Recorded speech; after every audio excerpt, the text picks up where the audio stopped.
Hey everyone, I'm here today with Kate Leto to talk to her about her book, Hiring Product Managers.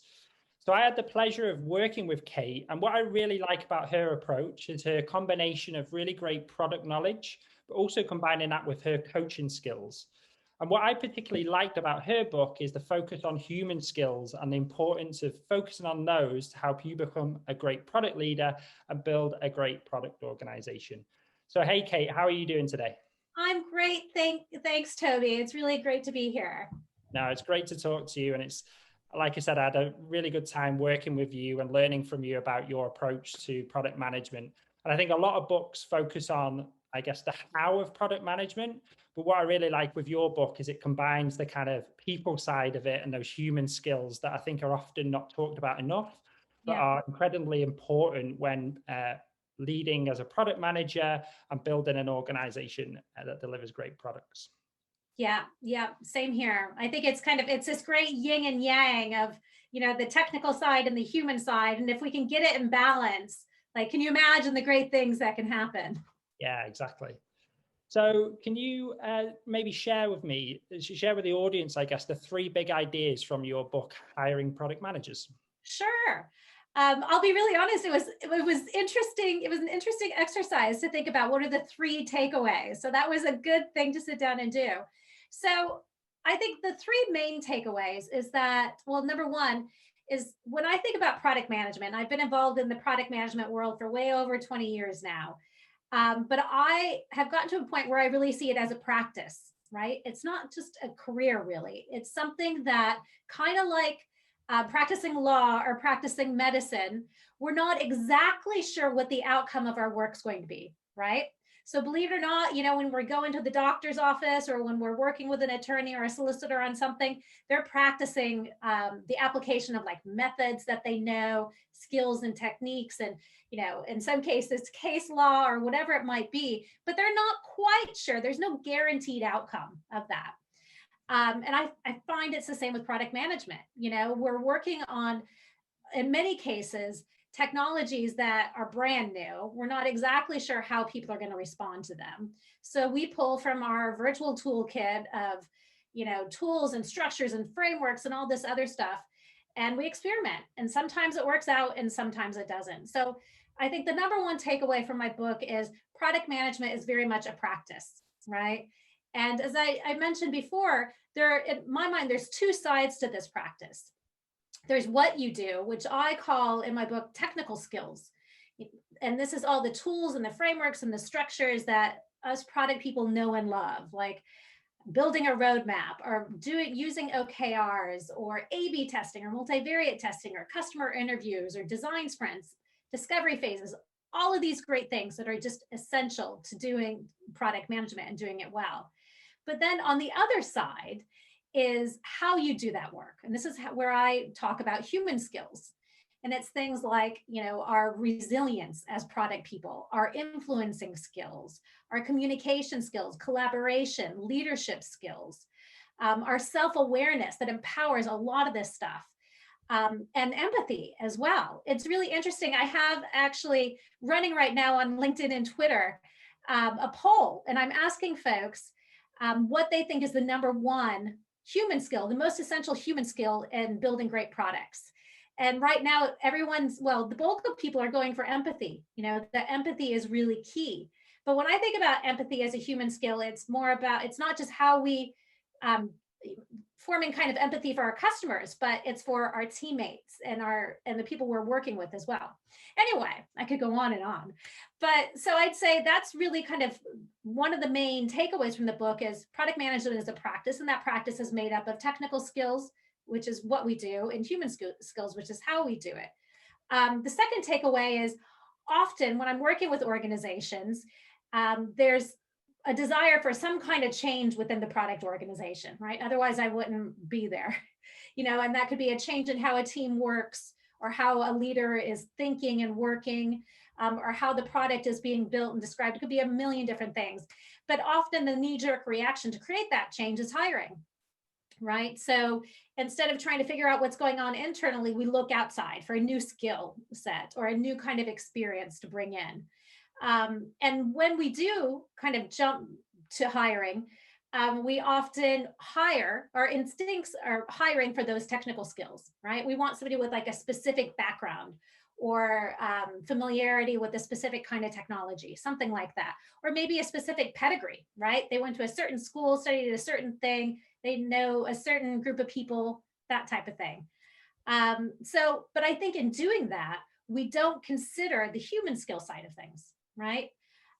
We're very focused on things like making sure they know how to build a roadmap, they know how to do OKRs and all these other great things, but we don't think about the human skill side of that. And that's much to the detriment of really trying to build a balanced product practice.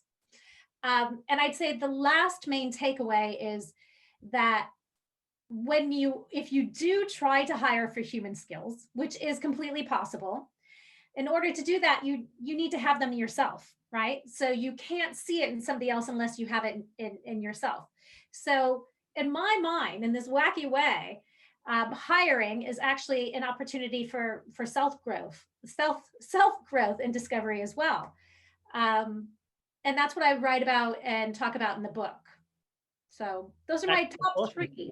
Yeah, no, that's awesome. Yeah, I actually voted on your poll on LinkedIn yesterday. My vote went for self-awareness because I felt that was a foundational kind of skill that kind of enables you to then have empathy, listen well. And I think there's a lot of commonalities to what you were describing there of how I think about coaching skills. So I talk about the 3 coaching skills that great coaches have is the ability to have active listening, ask good questions, and have that self-awareness. And I think it is the self-awareness that allows you to listen well, ask good questions, and kind of build that empathy. Yeah, I have to say I agree with you. So if I were to go, it would be self-awareness. In my mind, it's this meta skill, right? And with it, you can grow in so many different directions. And it's even, in my mind, it's more of like, it's kind of your baseline moral compass. It helps you make decisions. It helps you think more about kind of the ethics of the product even and why you're making decisions the way you are. So yeah, if I were to vote, I would vote self-awareness, but it's been super interesting to see what others are saying. Yeah, excellent. And just building upon that thing around that we tend to focus a lot on the technical skills rather than the human skills. Yeah. Do you know what kind of drives that? What's some of the things that drive that in organizations? I think from my experience, it's that's where the comfort level is, right? That's where we spend a lot of our time and focus is what we do, right? Learning these new tools and techniques. And it's also, I think to some degree, the way the brain works, it's a bit easier to learn these kinds of tools, and structures and frameworks and things, a new way of measuring customer feedback, a new way of doing a discovery sprint, whatever it might be. It's easier to kind of pick up on that and make some progress than it is to maybe focus on something like, what's self-awareness? How do I build that? What even is it? I think a lot of times we just kind of veer towards what we're comfortable with and what we feel is actually going to make progress. And a lot of times, I think within organizations, it's also what a lot of product organizations put kind of priority on, right?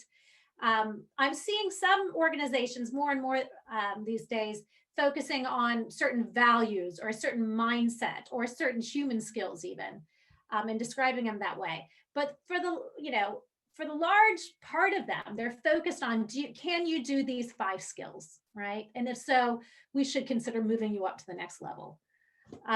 So in that ways, I think it's just kind of this legacy that keeps going round and round that makes it much more accessible and easy to focus on these technical skills. And it's not to say they're bad and they're not essential. They really, really are. They're important. But it's how can we bring them in balance and create a conversation that focuses on that balance.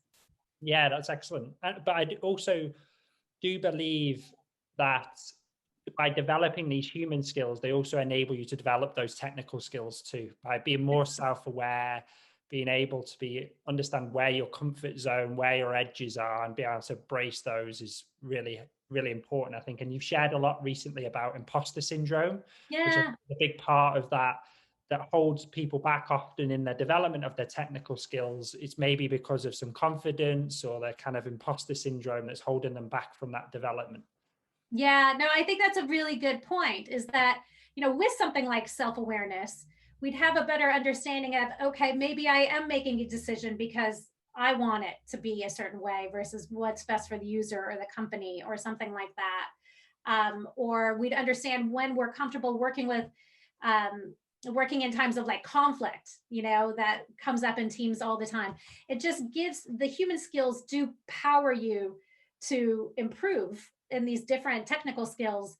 I think in ways people, we don't take enough time to think about and consider. And imposter syndrome, I think, is a great example of that. We're not at that point of self-awareness where we can say like, okay, what just happened that's holding me back is, a limiting belief or my interpretation of something that may not be true. And this has a huge impact on what we do. So my favorite quote from hiring product managers was, the key to understanding product management is to think of it as a practice, someone like a doctor practicing medicine or a lawyer practicing law. What was your favorite quote from the book? Well, mine is a little bit longer, so you'll have to hold with me just for a second while I read it. Will I read it from my book, perhaps? Yes, please. So just a little context. The book is a story, right? In a way, it's a case study. So the context of this quote is it's in conversation. So human skills are as essential to the product practice as technical skills. And achieving this balance is perhaps more important now than ever. While the technologies we build upon are quickly becoming ubiquitous, it's the human approach to creativity, innovation, decision-making, and leadership that makes all the difference in whether an individual, team, product, and even organization is successful or not. Kind of a mouthful, but that's my favorite segment of the book. And what is it? Why is that your favorite? I think it's my favorite because in a few sentences, it brings together the challenge, why human skills are so important, and kind of makes it more real now. We are in these times where there's new technologies being developed all the time, and while organizations often are focused more on the hard skills or the technical skills to actually make progress in technology and with customers, if we actually look at how much the human skills can offer, and the fact that human skills can actually create a competitive edge for a team, a product, and an organization, I think that's something we don't talk about enough. We don't think about enough, that actually human skills can translate into a really powerful, effective organization and business. Nice. Awesome. Thanks, Kate. What's the one challenge you hope hiring product managers will help your readers overcome? I really hope it'll create a structure and a framework and maybe in a vocabulary to start having these conversations around human skills.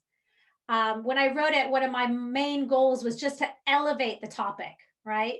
Make it more accessible, make it more comfortable to talk about things like self-awareness or empathy, and how important they are.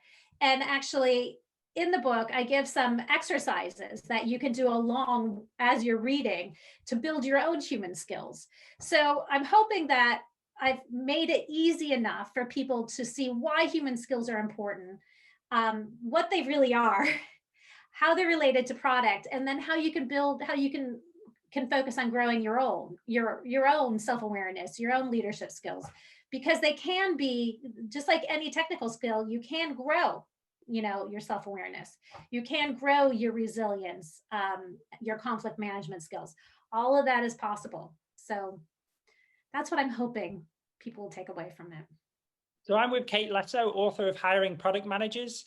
And here's 5 quick questions for you, Kate. How long did it take you to write Hiring Product Managers? Probably, I'd say 6 to 9 months. Actually writing. There's always a few breaks in between doing different versions because I wanted to get feedback from other people and send it to the publishers to look at. But all in all, I'd say it was a 6 to 9 month project. What advice would you have for budding authors? I would try to be as clear as possible around about what you want to write about before you sit down to the computer to actually begin. Because I know myself, I had like the topic in mind and I thought I knew, but once I started writing, it turned into something entirely different. So it's something that I think if you can take some small steps up front to maybe get more, to get a lot of feedback up front, do some short, quick outlines or something like that and get feedback on that before you actually sit down and say, I'm writing a book. I think that's a great idea. What was your favorite book as a child? The Giving Tree by Shel Silverstein. It was, my neighbors, when I was a child, used to have a copy of it. And I went there so many times after school to read it. They finally gave it to me. Nice. Kindle, physical, or audiobook? It varies depending on the book. So if it's a business book, it's usually Kindle, maybe audiobook in tandem so I can move through them kind of quickly at pace. If it's a personal book, it's print, definitely. Apart from reading and writing, what brings you most joy in life? Traveling, which I miss so much. And I'm hoping we can all start to do again soon. I just find with traveling, you learn so much about yourself. You get to see an entire new, part of the world, how people live. It just changes your perspective entirely. So I can't wait to start traveling again. And where's next on your bucket list? That's a very good question. I've been working with a company based in South Africa in Cape Town, so I'd love to be able to go visit them. Nice. Yeah. So we'll just do the last couple of questions on like advice for readers. How would you approach reading, hiring product managers? Probably with an open mind. It's not a 5-step process on how to hire product managers, which might throw some people. As I mentioned, it's a story that I tell, and it's set up in a way that the reader can learn more about themselves and human skills and how human skills are essential to product management as they go along. So it's actually, I think, more of an aid in learning about yourself and learning about human skills than it is specifically about hiring and what to look for in a hiring process and make it effective. So it's a bit different. And as long as you have that in mind going into it, I think you're going to get a lot out of it. So what's one simple step that your readers can take after reading Hiring Product Managers? As I mentioned, there's exercises throughout the book, and they're more coaching exercises than anything else. And the very first exercise is pretty simple and it'll take maybe about 10 minutes. And it's a self-reflection exercise in which the reader can sit down and answer a few questions about, where are they in terms of focus on technical skills versus human skills? Do they focus more of their time and attention on the what are they doing versus the how? And then the follow-up question is, why is that? Is that your own interest? Is it the organization's interest? Is it maybe you're not as comfortable thinking about human skills? And then it's a third question to follow up and answer just about how can you start to make a move in one small step, maybe focusing more on human skills. What's one small exercise that you could, or experiment you can put in place? For example, when I've done this with clients before, this exercise, one thing that often comes up is self-awareness. I'm not the most self-aware. I've got a lot of blind spots. I'm not sure how I'm actually doing at work and what people are actually thinking about me. So one small thing experiment that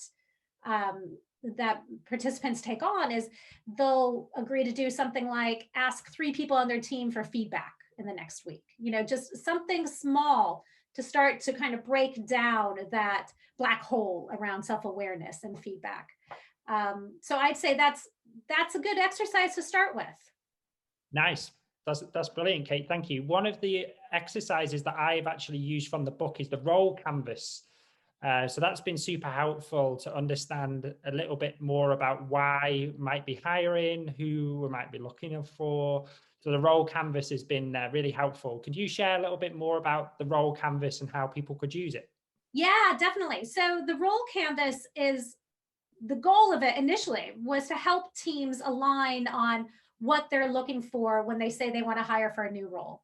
So it asks four simple questions. What's the purpose of the role? So not just the job title, right, but the actual purpose of the role. What's its reason for being?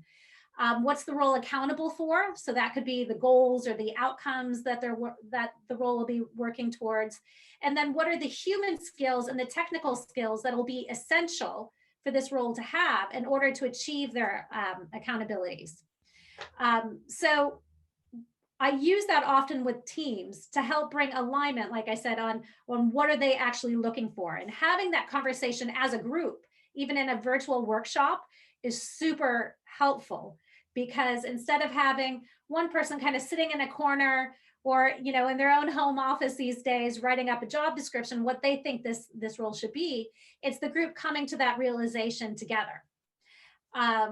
So the role canvas is really interesting and it's gotten a lot of traction and attention and usage, which is awesome. And through that, what I've also realized, as through lockdowns and everything that's happened over the last year or so, a lot of us are starting to think about, what do we want to do next, right? And so the role canvas can actually be used from that self-reflection experience as well. So using it to think about, answer the same questions in my next job. What's the purpose of that job? What do I really want to be doing? Not just the job title, and on and on. And to the accountabilities, what do I want to be accountable for? What do I want to be working towards? And what human skills and technical skills do I bring to the party? So it's been interesting to see it evolve from, a team alignment tool and communication tool to something that people can use individually as well to help understand what might be coming next for them. So what's one book that readers of hiring product managers might also enjoy? There's a book called Self-Awareness. I'm going to look at my notes to make sure I got the entire title correct. It's called Insight: The Power of Self-Awareness in a Diluted World by Trisha Urich. And I read it a couple years ago, and I often go back to it because, like we were talking about, self-awareness is such a meta skill. It's so important.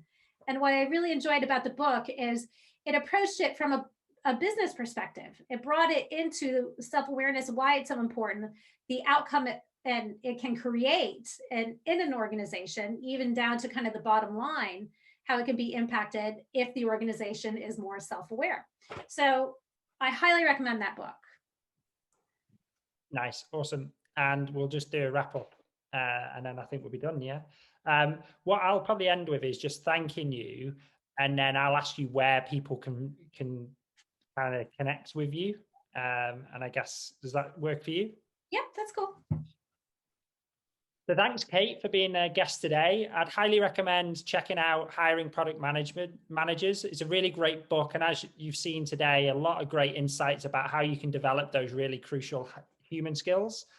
So Kate, how can people connect with you if they'd like to learn more about the book or some of the work that you've got going on? Yep. Well, the book is available on Amazon and pretty much any digital bookstore available around these days. If you'd like to find out more about some of the articles I've written, more about the book, more about me, anything like that, you can go to my website, which is katelito.com. You can contact me through that, or you can find me on LinkedIn or Twitter. My Twitter handle is @KLito. Awesome. And thanks again today, Kate, and look forward to speaking to you again soon. Yeah, same here. Thanks very much, Toby. It was a lot of fun. And don't forget to hit subscribe so that you get all the best insights to help you, your team, and organization improve.